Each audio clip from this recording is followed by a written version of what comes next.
কাল থেকে শুরু করছি, বাড়ি থেকে ঢুকে মারবো না বাড়ি থেকে ট্রেনে চৌরাস্তায় মারবো। আর এটা কালকে হেডলাইন করুন। আর যে বেটা বলছে কুকথা, তাকে আমি শিখিয়ে দেবো কুকথা কোনটা সুকথা কোনটা। তাকে বাড়ি থেকে ট্রেনে নিয়ে রাস্তায় পিটবো আমি, সে যত বড় নেতা হোক। মেজায় হারায়নি, মেজায় ঠিক রেখেই বলেছি, যা বলেছি ঠিক বলেছি। দিলীপ ঘোষের মেজাজ এরমই থাকবে, কোনো কারো বাপের খায় না পরে না। পার্টি কি ব্যবস্থা নেই, দিলীপ ঘোষ যথেষ্ট, পার্টি লাগে না। রাস্তা উদ্বোধনে গিয়ে মেজাজ হারালেন দিলীপ ঘোষ, কি বলবেন দিলীপ ঘোষ? মেজায় হারায়নি, মেজায় ঠিক রেখেই বলেছি, যা বলেছি ঠিক বলেছি। আর আমি খড়গপুরে দাঁড়িয়ে বলে দিচ্ছি, এই ধরনের বেয়াদবি করতে আসে কেউ যে পার্টির, তাকে বাড়ি থেকে টেনে নিয়ে রাস্তায় পিটবো আমি, সে যত বড় নেতা হোক। দিলীপ ঘোষ কারো বাপের খায় না, কারো জমিদারিতে পা দেয় না। সেখানে যদি রাজনীতি করতে হয় ভদ্রভাবে করো, আর নাহলে ছ্যাবলামি করলে আমরাও জানি কাকে কিভাবে সিধা করতে হয়। খড়গপুরটা কারো বাপের জমিদারি নয়। দিলীপ ঘোষ পাড়ায় পাড়ায় ঘরে প্রত্যেকটা লোকের সুবিধা জানে। যে লোকটা চেয়ারম্যান থাকতে কিছু করেনি, এত বছরের কাউন্সিলর কিছু করেনি, এমএলএ থাকতে কিছু করেনি, সে বলছে আমি রাস্তা বানিয়েছি। আর বোর্ডে লেখা আছে অনারেবল এমপি দিলীপ ঘোষ। মানুষ কি ঘাসে মুখ দিয়ে চলে নাকি? বেহায়ার মতো মিছিল করছে ওখানে গিয়ে। আরে দম থাকলে ট্রেনটা করে দেখা, দিলীপ ঘোষ রাস্তা করে দিয়েছে।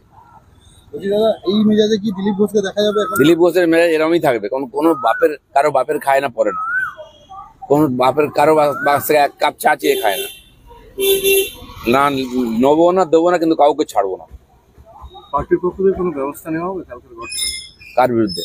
কালকে যে ঘটনা ঘটেছে। পার্টি কি ব্যবস্থা নেই, দিলীপ ঘোষ যথেষ্ট, পার্টি লাগে না।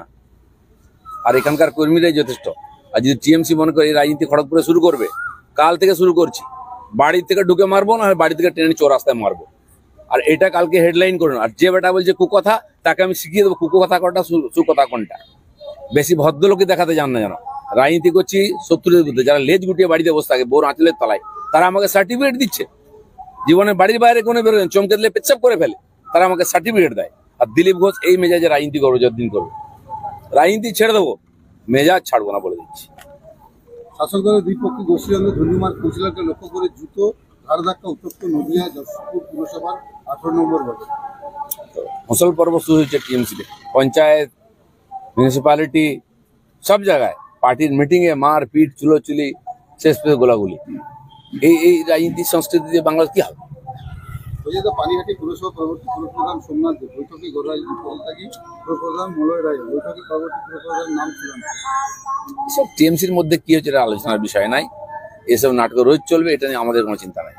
আশঙ্কা ছিল ইডেন থেকে কেকেআর বনাম লখনৌ ম্যাচ 6 এপ্রিল বনাম রামনবমী থাকার পুলিশ দেওয়া সম্ভব না, আগেই সিএবি কে জানালো লালবাজার। প্রথম কথা, পশ্চিমবঙ্গ সরকারের পুলিশ নাই এখানে আইন শৃঙ্খলা রক্ষা করার মতো, কারণ রিক্রুটমেন্ট হয় না।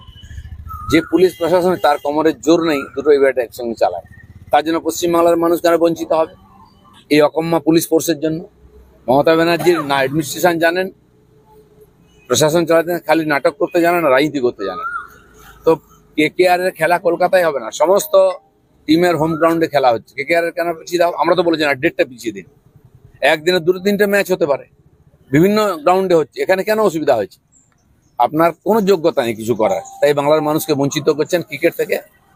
ইডেন গ্রাউন্ড হচ্ছে ক্রিকেটের স্বর্গ, সারা বিশ্বের খেলোয়াড়রা এখানে খেলতে চায়, আমরা এখানে খেলা দেখতে চাই। কেন বঞ্চিত করা হচ্ছে বাংলার লোককে? বলুন, এই জবাব দিতে হবে।